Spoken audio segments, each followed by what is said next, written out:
Cab book பண்ணு. Cab book பண்ணா என்னாச்சு? போடு. என்னாச்சு? எனக்கு உடம்பு முடியல, தூக்கமே வர மாட்டேங்குதுடா. தூக்கம் வர மாட்டா? ஆமா. அங்க பாரு எப்படி நிம்மதியா தூங்குறாருன்னு. காலையில வந்தாரு சைட்டுக்கு. லேண்ட புக் பண்ணாரு, நிம்மதியா தூங்குறாரு. நீ எங்க லேண்ட் லைன் பூரா நகை நகை நகை நகையை கட்டினாலும் நகை என்னைக்கு வந்தாலும் விலை ஏறும்டா. பீச் பக்கத்துலயே குடுக்குறாங்கக்கா.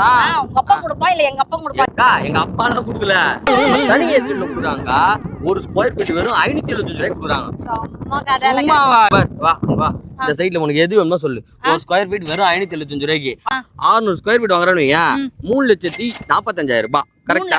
ஆமா. கரெக்டா? 575 ரூபாய் போட்டா வருதா? அதுல 50% 1,72,200 ரூபாய் நீ குத்தா போதும். 72,500 படி கேட்டியா? சரி விடு, கணக்குல கொஞ்சம் மிஸ்டேக். அது குத்தா மட்டும் போதும். பேலன்ஸ் காசுலாம் இஎம்ஐல பண்ணி தர மாட்டாங்க. பேலன்ஸ் என்ன இருக்கோ அது மாசம் மாசம் உன்னால எவ்வளவு முடிதா குத்தணும். ஆனா ஒரு வருஷம் லட்சம் அதெல்லாம் எதுவும் வேணாம். பேங்க் எல்லாம் போன அவசியமே இல்லக்கா. Registration free. ஆமா, பீச் பக்கத்துல யாரு தர முடியும்? கோமதி அம்மன் நகர்ல நம்ம பழவேற்காடுல குத்துட்டு இருக்காங்க. நிஜமா? அப்ப நான் பீச் ஹவுஸ் கட்டிடலாம்ல? கட்டிடலாம். ரெசார்ட் ஹவுஸும் கட்டிடலாம். பண்றோம், நம்ம பண்றோம். அங்க நம்பர் குடுறேன்ல, அந்த நம்பருக்கு புக் போன் பண்ணு. நான் வரேங்கன்னு சொல்லு. ஃப்ரீ கேப் போவாங்க வீட்டுக்கு. போலாமா? பக்கத்துல வாங்குறோம். ரெசார்ட்ட கட்டறோம். வேற மாதிரி பண்றோம். பாத்துட்டு இருக்கீங்க, நீங்களும் புக் பண்ணுங்க.